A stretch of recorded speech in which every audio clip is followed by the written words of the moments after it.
NDA கூட்டணி குடியரசு துணைத் தலைவர் வேட்பாளர் சிபி ராதாகிருஷ்ணன் நாடாளுமன்ற வளாகத்தில் பிரதமர் மோடி முன்னிலையில் மனு தாக்கல் செய்துள்ளார். அந்த காட்சிகளை பார்க்கலாம்.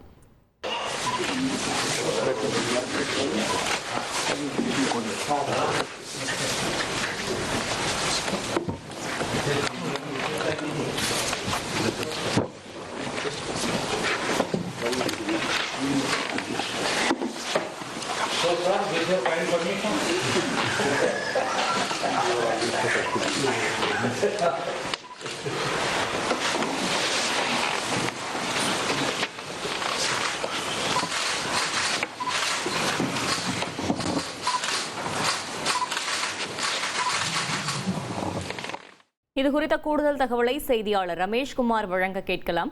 ரமேஷ்குமார், வணக்கம். கள தகவல்களை சொல்லுங்க. அடுத்த மாதம் நடைபெறவுள்ள குடியரசு துணைத் தலைவர் தேர்தலில் தேசிய ஜனநாயக கூட்டணியின் வேட்பாளராக போட்டியிடும் சிபி ராதாகிருஷ்ணன் என்று அழைக்கப்படுகின்ற சந்திரபுரம் பொன்னுசாமி ராதாகிருஷ்ணன் தனது வேட்பு மனுவை சற்று முன்னதாக தாக்கல் செய்திருக்கிறார். நாடாளுமன்ற வளாகத்தில் இருக்கக்கூடிய மாநிலங்களவை பொது இயக்குநரும் தேர்தல் அதிகாரியுமான PC மோடியிடம் தனது வேட்பு மனுவை பிரதமர் மோடியின் முன்னிலையில் சிபி ராதாகிருஷ்ணன் தாக்கல் செய்திருக்கிறார். மொத்தம் 4 செட் ஆஃப் வேட்பு மனுக்கள் தாக்கல் செய்யப்பட்டிருக்கின்றன.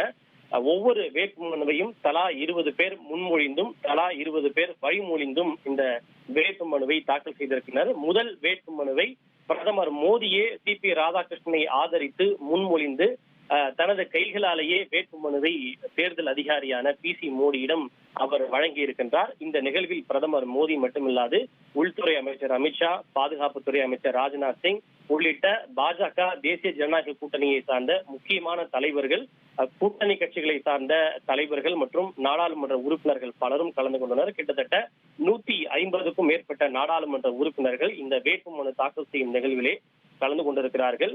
அடுத்த மாதம் 9ஆம் தேதி குடியரசு துணைத் தலைவர் பதவிக்கு தேர்தல் நடைபெற உள்ளது குறிப்பிடத்தக்கது. இந்த நிலையில் இந்தியா கூட்டணியின் சார்பில் போட்டியிடக்கூடிய சுதர்ஷன் ரெட்டி அவர்கள் நாளைய தினம் தனது வேட்புமனுவை தாக்கல் செய்ய இருக்கிறார். நாளைய தினம்தான் வேட்புமனுவை தாக்கல் செய்வதற்கு கடைசி நாளாக நிர்ணயிக்கப்பட்டிருப்பது குறிப்பிடத்தக்கது. தகவல்களுக்கு நன்றி ரமேஷ்குமார். என்டிஏ கூட்டணி குடியரசு துணைத் தலைவர் வேட்பாளர் சிபி ராதாகிருஷ்ணன் நாடாளுமன்ற வளாகத்தில் பிரதமர் மோடி முன்னிலையில் மனு தாக்கல் செய்திருக்கிறார். அந்த காட்சிகளை நாம் நேரலையில் பார்த்து கொண்டிருக்கிறோம். अक्टूबर 1957 को तमिलनाडु में जन्म हुआ था सीपी राधाकृष्णन जी का. Trend friend ஆக்கிக்கோங்க. தந்தி டிவியின் சப்ஸ்கிரைபர்ஸ் அண்ட் ஃபாலோவர்ஸ் குடும்பத்துல நீங்களும் இணையுங்க.